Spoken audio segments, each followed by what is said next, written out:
Hello students, welcome to my channel.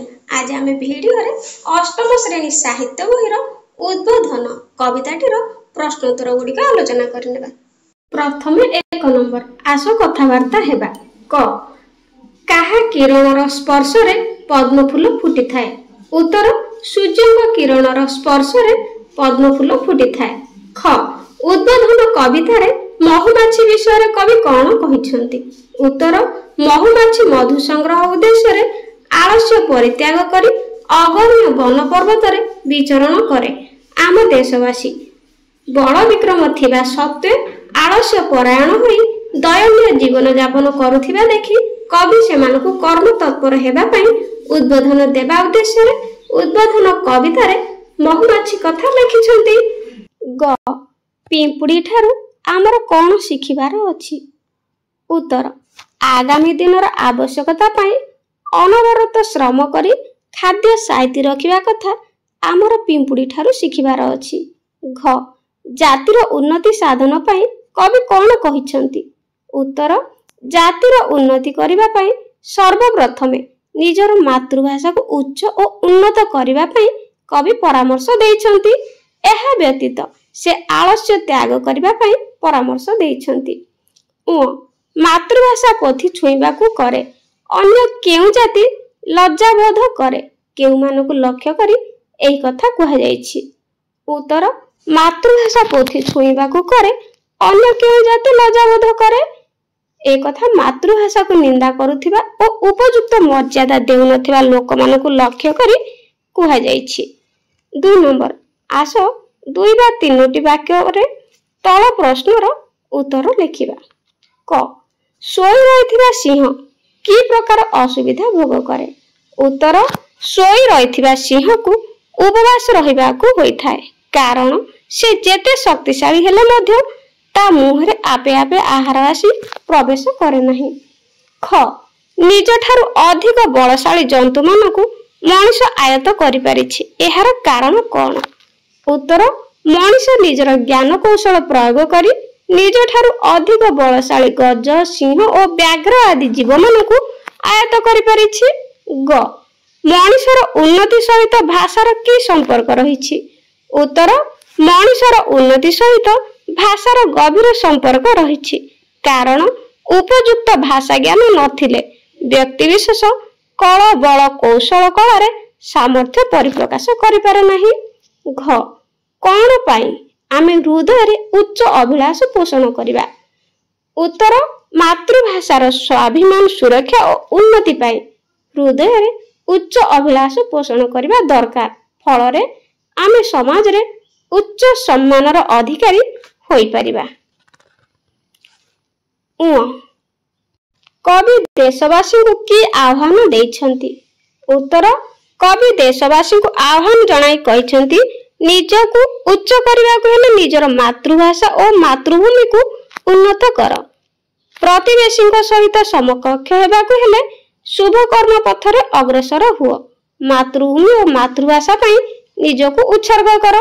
3 number तुमको भल लागुथिबा पद गुड़िक आवृत्ति करी सांग मानकु सुनाओ।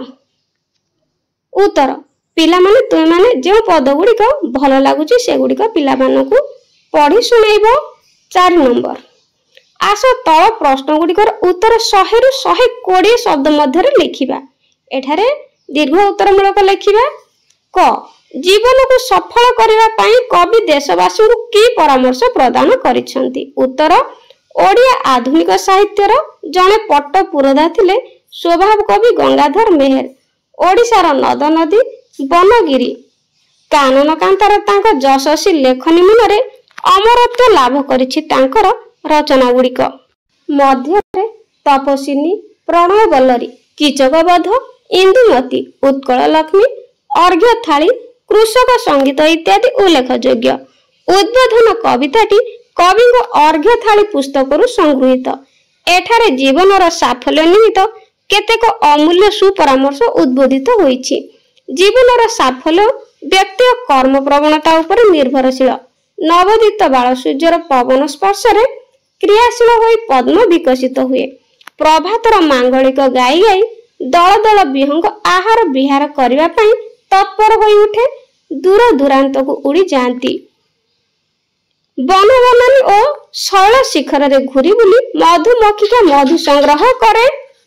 ଜୀବନ କାଳର ପ୍ରତି ମୁହୂର୍ତ୍ତରେ କର୍ମ ନ କରି କେହି ମୌନତା ଅବଲମ୍ବନ କରେ ନାହିଁ। କାହାରି ମୂଲ୍ୟବାନ ଜୀବନ କେବେ ନ୍ୟୁନ ହୋଇ ନପାରେ। କବିଙ୍କ ଭାଷାରେ ବଳ ଥାଉ କେହି ନିଶ୍ଚୟ ମୌନ, ଥାଇ ନ କରନ୍ତି ଜୀବନ ନ୍ୟୁନ। ନାନାଦି କଳ କୌଶଳରେ କର୍ମ କଲେ କାହାରିକି କ୍ଷୁଧାର ତାଡ଼ନା ସହ୍ୟ କରି ଉପବାସରେ ସନ୍ତୁଳିତ ହେବାକୁ ପଡ଼େ ନାହିଁ। ଦୁନିଆର ପ୍ରତ୍ୟେକ ବଳଶାଳୀ ଜୀବ ନିଜ ନିଜର ଉଦର ପୂର୍ତ୍ତି ନିମିତ୍ତ କର୍ମ ତତ୍ପର ହୁଅନ୍ତି। କଳେ ବଳେ କୌଶଳେ ନିଜର ଆହରଣ କରନ୍ତି। ଅମିତ ବଳଶାଳୀ ବନପତି ସିଂହ ଜାଗ୍ରତ ନହେଲେ ତା ମୁହଁରେ ସ୍ୱତଃ ଆହାର ପ୍ରବେଶ କରେ ନାହିଁ। ପିମ୍ପୁଡ଼ି ଅନବରତ ଶ୍ରମ କରି ତା ଖାଦ୍ୟ ଭଣ୍ଡାରକୁ ପରିପୂର୍ଣ୍ଣ କରି ସାଇତି ରଖେ। ବୃକ୍ଷ ମୂଳରେ ପାଟି ଖୋଲି ଶ୍ରମ ବିମୁଖ ହୋଇ କେବଳ ଶୋଇ ରହିଲେ ବୃକ୍ଷଚ୍ୟୁତ ଫଳ ସ୍ୱତଃ ଆମର ପାଟିକୁ ଆସେ ନାହିଁ କି ଆମର ଭୋକ ମେଣ୍ଟାଏ ନାହିଁ। ଅଶେଷ ବଳବାନ ହୋଇଥିଲେ ବି ଗଜ, ସିଂହ ଓ ବ୍ୟାଘ୍ର ଆଦି ଭୟଙ୍କର ପଶୁଙ୍କୁ ବୁଦ୍ଧିମାନ ମଣିଷ କଳ କୌଶଳ ପ୍ରୟୋଗ କରି ବନ୍ଧନଯୁକ୍ତ କରିଥାଏ। ସଫଳ ଓ ସାର୍ଥକ ଜୀବନ ପାଇଁ ବୁଦ୍ଧିମତ୍ତା ଓ ପାରଦର୍ଶିତା ଅପରିହାର୍ଯ୍ୟ ଅଟେ। କବିଙ୍କ ଭାଷାରେ ଗଜ, ସିଂହ, ବ୍ୟାଘ୍ର ଦେହେ ଅଛି ବଳ, ତାଙ୍କୁ ବାନ୍ଧେ ନର ପ୍ରକାଶୀ କୌଶଳ। ନିଜ ମାତୃଭାଷାର ଉନ୍ନତି ଉପରେ ଜୀବନର ସଫଳତା ନିର୍ଭର କରେ। ଆମ ମାତୃଭାଷାକୁ ହୀନ ମନେ କଲେ ଆମେ ସବୁଦିନ ହୀନମନ୍ୟ ହୋଇ ରହିବା। ତେଣୁ ମାତୃଭାଷାର ଉନ୍ନତି ପାଇଁ ଆମେ ସତତ ଚେଷ୍ଟିତ ହେବା। ସୁତରାଂ ଆମ ମାତୃଭାଷାରେ ରଚିତ ପୋଥି ପୁସ୍ତକର ପ୍ରଶଂସାରେ ଆମେ ଶତମୁଖ ହୋଇ ଉଠିବା। ଆମ ଭାଷାଗତ ସମୃଦ୍ଧିର ନବୀନ ଆଲୋକରେ ଆମେ ଆଲୋକିତ ହେବା। ସୁପ୍ତ ହୋଇ ଆମେ ଲୋକହସା ହେବା ନାହିଁ। ଆମେ ସଦା ଜାଗ୍ରତ ରହିବା। ଆମ ମାତୃଭୂମି ଓ ମାତୃଭାଷାର ଶୁଭ କର୍ମ ପଥରେ ଆମେ ଅଗ୍ରସର ହେବା। ଜାତିଗତ ଓ ଭାଷାଗତ ଚିନ୍ତାରେ ଆମ ମନରୁ ଆଳସ୍ୟ ଅପସରି ଯିବ। ଏହାର ସମୃଦ୍ଧି ନିମିତ୍ତ ଆମେ ଧନ, ଧାନ, ମନ ସବୁକିଛି ଉତ୍ସର୍ଗ କରିଦେବା। ଏପରି ଏକ ଶୁଭ କର୍ମ ନିମନ୍ତେ ବିଭୁ କୃପା ଆମ ପାଇଁ ଶୁଭଙ୍କର ହେବ। ସୁତରାଂ କବିଙ୍କର ପରାମର୍ଶ ଅନୁଯାୟୀ କର୍ମ ପ୍ରବଣତା, କର୍ମ କୌଶଳ ଓ ମାତୃଭାଷାର ଉନ୍ନତି କରିପାରିଲେ ହିଁ ଆମେ ଆମ ଜୀବନକୁ ସଫଳ କରିପାରିବା। ଖ. ମାତୃଭାଷାର ଉନ୍ନତି ହେଲେ ଜାତିର ଉନ୍ନତି ଆସିବା ଅସମ୍ଭବ। ଏ ଉକ୍ତିଟିକୁ ଉଦାହରଣ ସହ ବୁଝାଅ। ଉତ୍ତର: ରଙ୍ଗାଜୀବ ସ୍ୱଭାବ କବି ଗଙ୍ଗାଧର ମେହେରଙ୍କ କାଳଜୟୀ କାବ୍ୟ କବିତା ମାନବୀୟ ଅଟେ। ଉତ୍କଳର ବାଣୀ ଭଣ୍ଡାର ତାଙ୍କର ରଚନାବଳୀରେ ପରିପୃଷ୍ଟ ହୋଇଅଛି। ତାଙ୍କ ରଚନା ଗୁଡ଼ିକ ମଧ୍ୟରେ ତପସ୍ୱିନୀ, ପ୍ରଣୟ ବଲ୍ଲରୀ, କୀଚକବଧ, ଇନ୍ଦୁମତୀ, ଉତ୍କଳ ଲକ୍ଷ୍ମୀ, ଅର୍ଘ୍ୟଥାଳୀ, କୃଷକ ସଙ୍ଗୀତ ଇତ୍ୟାଦି ପ୍ରଧାନ। ଆଲୋଚ୍ୟ ଉଦ୍ବୋଧନ କବିତାଟି କବିଙ୍କ ଅର୍ଘ୍ୟଥାଳୀ ପୁସ୍ତକର ଅଂଶବିଶେଷ। ଏଠାରେ ଦେଶ ଓ ଦେଶର ଉନ୍ନତି, ଜାତିର ମାତୃଭାଷାର ଉନ୍ନତି ଉପରେ ମୁଖ୍ୟତଃ ନିର୍ଭରଶୀଳ ବୋଲି ସୂଚନା ଦେଇ କବି ନାନା ଉଦାହରଣ କରିଛନ୍ତି। ଦୁର୍ବଳ ଭାଷା ନେଇ କେହି ବିଶ୍ୱରେ ରାଜପଣ କରେ ନାହିଁ। ସାଧାରଣତଃ ନିଜ ମାତୃଭାଷାରେ ଯଥେଷ୍ଟ ଜ୍ଞାନ ନଥିଲେ କେହି ଜ୍ଞାନୀଗୁଣୀ ହୋଇପାରେ ନାହିଁ। ବଳଶାଳୀ ବ୍ୟକ୍ତି ମୂଳ ହୋଇଥିଲେ କେବେ ପ୍ରଗତି ପଥର ଯାତ୍ରୀ ହୋଇପାରେ ନାହିଁ। ସେଥିପାଇଁ ତ ଭାଷାବିହୀନ ଶକ୍ତିଶାଳୀ ମୂଳଜୀବ ଆଜି ଭାଷା ଅଭିଜ୍ଞ ମାନବ ନିକଟରେ ଚିର ପଦାନତ ହୋଇ ପଡ଼ି ରହିଛନ୍ତି। କବିଙ୍କ ମତରେ ମାତୃଭାଷାରେ ଦୁର୍ବଳ ବ୍ୟକ୍ତିମାନେ ହିଁ ଅଧମ ପଦବାଚ୍ୟ। ସେମାନେ ଭାଷା ବିଜ୍ଞାନୀମାନଙ୍କ ସହିତ ପ୍ରତିଯୋଗିତାରେ କେବେ ସମକକ୍ଷ ହୋଇପାରିବ ନାହିଁ। ଉଚ୍ଚ ଶିକ୍ଷିତ ହୋଇ ସମାଜରେ ଅଗ୍ରଣୀ ଭୂମିକା ନିର୍ବାହ କରୁଥିବା ଉଚ୍ଚଭାଷୀ ବ୍ୟକ୍ତିମାନେ ସେମାନଙ୍କୁ ହୀନ, ହେୟ ଓ ନୀଚ ଭାବେ ବିବେଚନା କରିବେ। କବିଙ୍କ ଭାଷାରେ ଯା ଭାଷା ଦୁର୍ବଳ ସେ ନିଶ୍ଚୟ ଅଧମ। ନାହିଁ କେବେ ଆମେ ପ୍ରତିଯୋଗକ୍ଷମ। ଭାଷା ଅନଭିଜ୍ଞ, ଲାଞ୍ଛିତ ଓ ଅପମାନିତ ମୂର୍ଖ ବ୍ୟକ୍ତିଗଣ ଜ୍ଞାନହୀନ ପଶୁ ସହିତ ସମାନ। ଭାଷାଗତ ଦୁର୍ବଳତା ନେଇ ଅଜ୍ଞାନ ବ୍ୟକ୍ତି ଶିକ୍ଷିତ ଜନକ ରାଜଦରବାରରେ କେବେ ସମ୍ମାନିତ ହୋଇପାରନ୍ତି ନାହିଁ। ଆମୋଦ ପ୍ରମୋଦର ପଲଙ୍କରେ ବିଳାସ ବ୍ୟସନର ସୁଖ ସ୍ୱପ୍ନ ଦେଖି ଶୟନ କଲେ ଆମେ କେବେ ପ୍ରଗତି ପଥର ପଥିକ ହୋଇପାରିବା ନାହିଁ। ଆମ ପଡ଼ୋଶୀ ରାଜ୍ୟର କ୍ରମାଗତ ପ୍ରତିବେଶୀମାନେ ଆମକୁ ହୀନ, ହେୟ ଭାବେ ବିବେଚନା କରିବେ। ଆମର ପ୍ରଗତି ବିନା, ମାତୃଭାଷାର ଉନ୍ନତି ବିନା ଆମେ କେବେ ରାଜାନୁଗ୍ରହ ଲାଭ କରିପାରିବା ନାହିଁ। ଶାସିତ ହେବା ପଛେ ଶାସକ ହୋଇପାରିବା ନାହିଁ। ଆମେ ପ୍ରତିବେଶୀଙ୍କ ସହିତ ଆମ ନିଜକୁ ତୁଳନା କଲେ ଆମର ଦୀନତା ଓ ନ୍यूनता ପ୍ରତିପାଦିତ ହୁଏ। ତେଣୁ ମାତୃଭାଷାର ଉନ୍ନତି ବିଧାନ ଉଦ୍ଦେଶ୍ୟରେ କବି ମତ ପୋଷଣ କରିଛନ୍ତି। ଉଚ୍ଚ ହେବା ପାଇଁ କର ଯେବେ ଆଶା, ଉଚ୍ଚ କର ଆଗେ ନିଜ ମାତୃଭାଷା। ଆମ ମାତୃଭାଷାର ଉନ୍ନତି ଉପରେ ଆମ ଜୀବନର ସଫଳତା ନିର୍ଭର କରେ। ଆମ ମାତୃଭାଷାକୁ ହୀନ କଲେ ଆମେ ସବୁଦିନ ହୀନମନ୍ୟ ହୋଇ ରହିଯିବା। ତେଣୁ ମାତୃଭାଷାର ଉନ୍ନତି ପାଇଁ ଆମେ ସତତ ଚେଷ୍ଟିତ ହେବା ଉଚିତ। ଏଥିପାଇଁ ଆମ ମାତୃଭାଷାର ରଚିତ ପୋଥି ପୁସ୍ତକର ପ୍ରଶଂସାରେ ଆମେ ଶତମୁଖ ହୋଇ ଉଠିବା। ଆମ ଭାଷାଗତ ସମୃଦ୍ଧିର ନବୀନ ଆଲୋକରେ ଆମେ ଆଲୋକିତ ହେବା। ସୁପ୍ତ ହୋଇ ଆମେ ଲୋକହସା ହେବା ନାହିଁ, ଆମେ ଜାଗ୍ରତ ରହିବା। ଆମ ମାତୃଭୂମି ଓ ମାତୃଭାଷାର ଶୁଭ କର୍ମ ପଥରେ ଆମେ ଅଗ୍ରସର ହେବା। ଜାତିଗତ ଓ ଭାଷାଗତ ଚିନ୍ତା ଚେତନାର ଆମ ମନରୁ ଆଳସ୍ୟ ଅପସରି ଯିବ। ଏହାର ସମୃଦ୍ଧି ନିମିତ୍ତ ଆମେ ଧନ ଧାନ୍ୟ ମନ ସବୁକିଛି ଉତ୍ସର୍ଗ କରିଦେବା। ଏପରି ଏକ ଶୁଭ କର୍ମ ପାଇଁ ବିଭୁ କୃପା ଆମ ପାଇଁ ଶୁଭଙ୍କର ହେବ। ଏହା ଦ୍ୱାରା ଆମର ଜୀବନ ପଥ ଶୁଭପ୍ରଦ ହେବ ଏବଂ ମାତୃଭାଷାର ଗୁଣଗାନରେ ଆମେ ଦେଶବାସୀଙ୍କ ଜୀବନ ସଫଳ ହେବ। ସୁତରାଂ ଉପରୋକ୍ତ ଆଲୋଚନାରୁ ଜଣାଯାଏ ଯେ ମାତୃଭୂମି ଓ ମାତୃଭାଷାର ସମୁନ୍ନତିକୁ ଆମ ଜୀବନପଣ କଲେ ଆମ ଦେଶ ପ୍ରଗତିଶୀଳ ହୋଇ ଉଠିବ। ଗ ଏହି କବିତାର ନାମ ଉଦ୍ବୋଧନ ରଖାଯିବାର କି ଯଥାର୍ଥତା ରହିଛି? ଉତ୍ତର, ପ୍ରକୃତି ପ୍ରାଣତା ଓ ଦେଶ ବତ୍ସଳତା ଯାହାଙ୍କର କାବ୍ୟ କବିତାର ମୁଖ ସ୍ୱର ସେ ହେଲେ ବରପାଲିର ବରପୁତ୍ର ସ୍ୱଭାବ କବି ଗଙ୍ଗାଧର ମେହେର। ତାଙ୍କର ସାରସ୍ୱତ ସୃଷ୍ଟି ଅନନ୍ୟ ଓ ଅସାଧାରଣ। ତାଙ୍କ କାବ୍ୟ କବିତା ଗୁଡ଼ିକ ମଧ୍ୟରେ ତପସ୍ୱିନୀ, ପ୍ରଣୟ ବଲ୍ଲରୀ, କୀଚକବଧ, ଇନ୍ଦୁମତୀ, ଉତ୍କଳ ଲକ୍ଷ୍ମୀ, ଅର୍ଘ୍ୟଥାଳୀ, କୃଷକ ସଙ୍ଗୀତ ଇତ୍ୟାଦି ପ୍ରଧାନ। ଆଲୋଚ୍ୟ ଉଦ୍ବୋଧନ କବିତାଟି କବିଙ୍କ ଅର୍ଘ୍ୟଥାଳୀ ପୁସ୍ତକରୁ ସଂଗୃହୀତ। ଏହି କବିତାର ପ୍ରତିଟି ପଂକ୍ତି ଦେଶବାସୀଙ୍କୁ ଉଦ୍ବୁଦ୍ଧ କରିବାରେ ସହାୟତା ପ୍ରଦାନ କରିଛି। ମଣିଷ ଏକ ବିବେକୀ ପ୍ରାଣୀ। ନିଜର ଜ୍ଞାନ ଗୁଣ ଓ କଳା କୌଶଳ ବଳରେ ସେ ଅସାଧ୍ୟ ସାଧନ କରିପାରୁଛି। ବୁଦ୍ଧି ବିବେକ ନଥିବା ଶକ୍ତିଶାଳୀ ଏବଂ ଅତ୍ୟଧିକ ହିଂସ୍ର ଗଜ, ସିଂହ ଓ ବ୍ୟାଘ୍ର ଆଦି ପଶୁମାନଙ୍କୁ ସେ ବନ୍ଧନ କରି ଆୟତ୍ତରେ ରଖିପାରୁଛି। ଏହି ବିଶ୍ୱ ବ୍ରହ୍ମାଣ୍ଡରେ ମଣିଷ ଜୀବ ଶ୍ରେଷ୍ଠ ଗୌରବରେ ଗୌରବାନ୍ୱିତ ହୋଇପାରିଛି। କିନ୍ତୁ ସବୁ ପାରଙ୍ଗମତା ସତ୍ତ୍ୱେ ବି ବେଳେ ବେଳେ ସୁପ୍ତ ସିଂହ ପରି ଆଳସ୍ୟରେ ବୁଡ଼ି ରହି ସେ ବିଳାସ ବ୍ୟସନରେ ଜୀବନ ନିର୍ବାହ କରେ। ଅତି କ୍ଷୁଦ୍ର ହେଲେ ବି ପିମ୍ପୁଡ଼ିଟିଏ ଅନବରତ ପରିଶ୍ରମ କରି ଆଗାମୀ ଦିନର ଦୁର୍ଦିନରୁ ରକ୍ଷା ପାଇବା ପାଇଁ ସେ ଖାଦ୍ୟ ସଂଗ୍ରହ କରେ। ତାର ଖାଦ୍ୟ ଭଣ୍ଡାରକୁ ପରିପୂର୍ଣ୍ଣ କରି ସାଇତି ରଖେ। କିନ୍ତୁ ଆମେ ବେଳେବେଳେ ଆମ ଭବିଷ୍ୟତ ଚିନ୍ତାରେ ବିରତ ରହିବାକୁ ପସନ୍ଦ କରୁ। ଆମ ପ୍ରତିବେଶୀଙ୍କ ପାଖରେ ପଦାନତ ହୋଇ ରହିବାକୁ ଶ୍ରେୟ ମନେ କରୁ। ହୁଏତ ସେଥିପାଇଁ ଆମ ସ୍ୱଭାବ କବି ରଙ୍ଗାଜୀବ ଗଙ୍ଗାଧର ମେହେର ତାଙ୍କ ବିରଚିତ ଆଲୋଚ୍ୟ କବିତାଟିର ନାମକରଣ ଉଦ୍ବୋଧନ ରଖିଛନ୍ତି। ଏଥିରେ ସେ ଆମ ସୁପ୍ତ ଦେଶବାସୀଙ୍କୁ ଜାଗୃତିର ଆବାହନୀ ଶୁଣାଇଛନ୍ତି।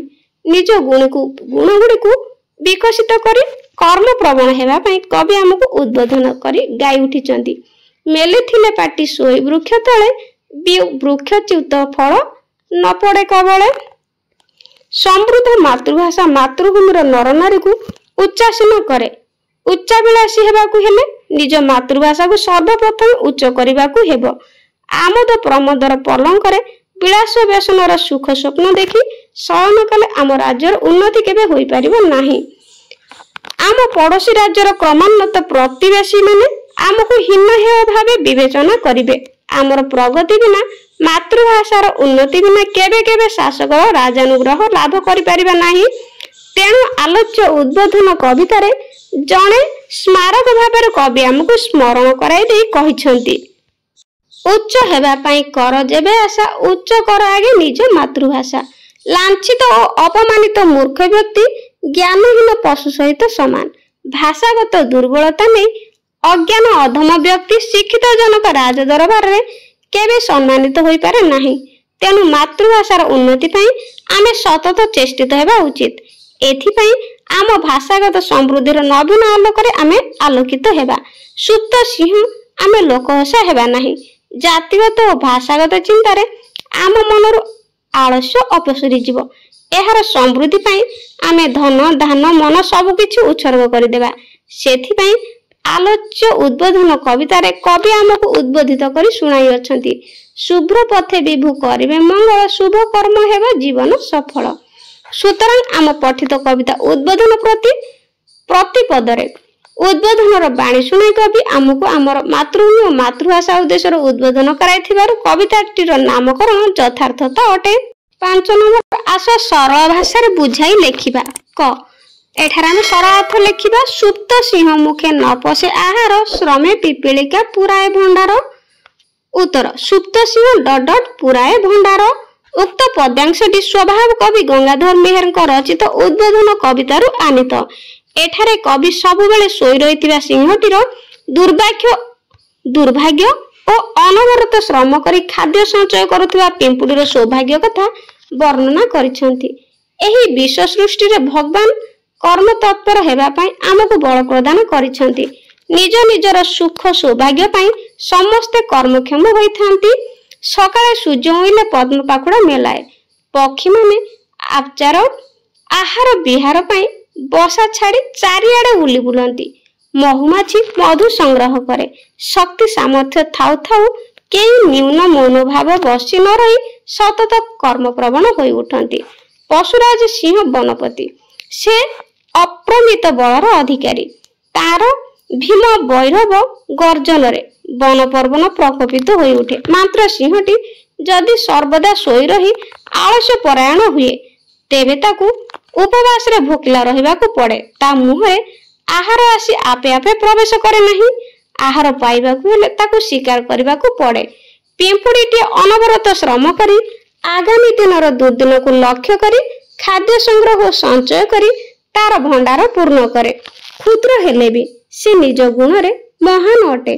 सुतरां आलस्य परायण बलशाली सिंह और क्षुद्र पिंपुड़ी दुही को लक्ष्य करी आमे आलस्य त्याग करी आसन विपद पई सतर्क और सावधान हेबा दरकार।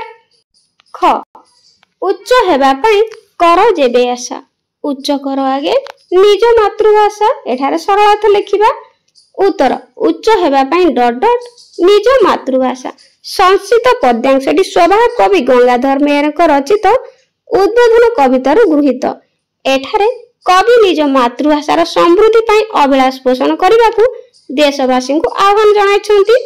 एही धूलिधरणी रे जेउठी हमर प्रथम कुआराव सुबिछि से हमर मातृभूमि। एहार शुभ फल सातक तंडुल आम शरीर को परिपुष्ट करिछि। एहार सकाळ संज आम कंठरे भाषा देइछि। से भाषा हमर प्रथम भाषा हमर मातृभाषा। एही मातृभाषा साहाय्य रे आमे हमर भाव आदान प्रदान करिबार सक्षम होई परिछु। आम मातृभाषा रे आमे शिक्षा लाभ करू। आमे मनुष्य हेउ दुनिया को चिन्हु शिक्षित बोली गर्व अनुभव करू। एही आद्य भाषा हमको प्रथम अक्षर प्रथम कथा कहिबा शिक्षा देइछि। एहार उन्नति सह आमर उन्नति जड़ित। एहार समृद्धि ही आमर समृद्धि। एहा प्रति ममता रहिबा दरकार। मातृभूमि और मातृभाषा को अवज्ञा करुथिबा लोक अज्ञान अटे। जहार भाषा जेते उन्नत से जाति सेते शिक्षित। निज भाषार समृद्धि को नहीं गोटे जाति अन्य मानक निकट मर्यादा व सम्मान लाभ करे। गोटे देशर प्रगति तार मातृभाषार उन्नति उपर निर्भर करे। सुतरां निजे उच्च हेबा पई हृदय आशा पोषण कले निज मातृभाषा को सर्वाध उच्च करबा आवश्यक। एहार पोथी पुस्तक अध्ययन करी एहार गुणगान करी एहार प्रशंसा रे शतमुख हेबा उचित। ग शुभ पथे विभु करिवे मंगल शुभ कर्मे हेबो जीवन सफल। उत्तर शुभ पथे डट डट जीवन सफल।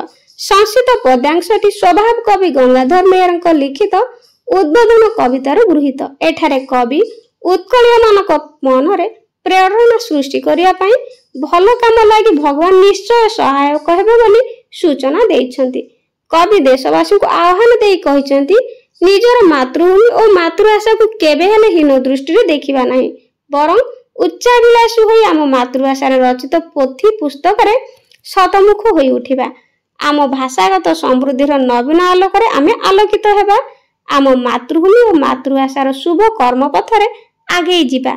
एभली शुभ कर्म कले आमर परिश्रम केबे हेले व्यर्थ हेबो नाही बरं एही कर्म पई आमको विभु सहाय हेबे। विभु कृपा लाभ करी आमर एही मंगलमय शुभ कार्य आमे आगे जीवा। उत्कल मातार योग्य संतान रूपे आमे परिचित हेबा। आम जीवन धन्य हेबो। उत्कल भूमि और उत्कल भाषार आमे गौरवमय अध्याय सृष्टि करिबा। जीवन रे आउ कोनोसी अवशोष रहिबो नाही। वास्तव रे कवितार शेष पर्याय रे एहाकु उल्लेख करी कवि देशवासी को यथार्थ उद्बोधन देइछंती। 6 नंबर आस कवितारे केतेक पद पूरण करिबा। क जा भाषा दुर्बल काहे तार ज्ञान। एठार लेखिबा जा भाषा दुर्बल काहे तार ज्ञान काहे तार राज दुआरे सम्मान। ख चक्षु मिलिबारु नाही अवसर। उत्तर शुभ कर्म पथे हुओ अग्रसर। चक्षु मिलिबारु नाही अवसर। 7 नंबर क स्तंभ रे दिया जाइतिबा धाड़ी सहित ख स्तंभ रे थिबा उपयुक्त धाड़ी को जोग करी कविता अंशटी को सजाड़ी की लेखिबा। एठारे आमे सजाड़ी की लेखिबा। उत्तर गज सिंह व्याघ्र देहे अछि बल तांकु बांधे नर प्रकाशी कौशल। कौशल जनक ज्ञान अटे सिना जनमी न पारे ज्ञान भाषा बिना। भाषा जोगु सिना दमी जीवगण मानव करई विश्व राजपण। जा भाषा दुर्बला से निश्च अधम काहे हेबो माने प्रतियोगे क्षम। जेनर न बुझे मान अपमान नुहे कि से तू पशुर समान। 8 नंबर आस निम्नलिखित शब्द गुड़िकर गद्य रूप लिखिबा जेमिति कि मौन मौन न्यून न्यून द्वार द्वार जनमी जन्मी। 9 नंबर श्रुति मधुर करिबा पई निम्नलिखित शब्द गुड़िक पदरे किपरि लिखिबा प्रकाश कर। एबे पदरे लिखिबा प्रकाश परकाश कौशल कौशल दुर्बल दुर्बल मूर्छना मुरुछना शैशव शैशव पर्वत पर्वत। 10 नंबर तले प्रत्येक धाड़ी रे 4टी लेखाए शब्द लेखा जाइछि। प्रति धाड़ी रे थिबा भिन्न जातीय शब्द गुडी को चिन्हित करिबा जेमति कि भजन भोजन पूजन राजन। एठारे राजन सेपरी टाणपण राजपण षोलपण बड़पण। एठारे षोलपण। ग हिंदी भाषी उच्च भाषी स्पष्ट भाषी मिष्ट भाषी। एठारे हिंदी भाषी। 11 नंबर आस तल लिखित शब्द गुड़िकर विपरीत अर्थबोधक शब्द लिखा। विपरीत शब्द लिखा जेमति कि सुप्त जाग्रत क्षम अक्षम आशा निराशा मंगल अमंगल दुर्बल सबल नीच उच्च शुभ अशुभ। 12 नंबर आस तल लिखित शब्द गुड़िकर प्रतिशब्द लिखा। आम ये प्रतिशब्द लिखा जेमति कि कमलर प्रतिशब्द होछि पद्म पक्षी विहंग सिंह केसरी चक्षु आखि मनीष नर। 13 नंबर आस समचारित शब्दर अर्थ लिखिबा। कर हाथ कर खजना पुर अर्थात घर दीर्घकार पुर हो गले पिठार पुर। 14 नंबर बंधन मध्य उपयुक्त शब्द आनी शून्य स्थान पूरण करिबा। एठारे शून्य स्थान पूरण करिबा। उत्तर उच्च भाषी लोके ताकू निच गणी उच्च समाज रे हुअंती अग्रणी। ख जा भाषा दुर्बला से निश्चय अधम काहे हेबो आने प्रतियोगे क्षम। 15 नंबर काहे तार राजद्वारे सम्मान। एठारे राजद्वार शब्दर ठीक उत्तर को प्रदत्त उत्तर गुड़िक मध्यरु बाछ। 15 नंबर उत्तर राजा बसाउथिबा दरबार गड़ उत्तर ठीक अछि। 16 नंबर सीना बिना प्रहार जुहार बदन सपन दिनहीन आहार बिहार। एही शब्द गुड़िक विभिन्न धाड़ी दे शेष शब्द भाव में व्यवहार करी छोट कविताटी लिखिबा को चेष्टा करिबा। छोट कविताटी लिखिबा विद्यालय गले विद्या हेबो सिना विद्याहीन हेबा विद्यालय बिना। विद्यालय ठारे न थाए प्रहार गुरु को आमर भक्ति रे जुहार। विद्यार्थी थाए सरस बदन भविष्यते तार पूरीबा सपन पाठ पढ़िथिले न होइबा हीन निजे न मिशिबा केबे हेले हीन विद्यालय मिले उत्तम आहार स्वच्छ परिवेश करिबा बिहार 7 नंबर मातृभाषा पोथी छुईबाकू करे अन्य केउ जाति लज्जाबोध करे एहार कहवा मूल कविंकर उद्देश्यटी कौन प्रदत्त उत्तर गुड़िक मध्य लेख एठारे ठीक उत्तरटी होची निंदा करिबा। वीडियोटी पसंद आसले चैनल नुआ चैनल को सब्सक्राइब करबा एवं सांग साथी मानू शेयर कर दबा। आज पय रहूची धन्यवाद।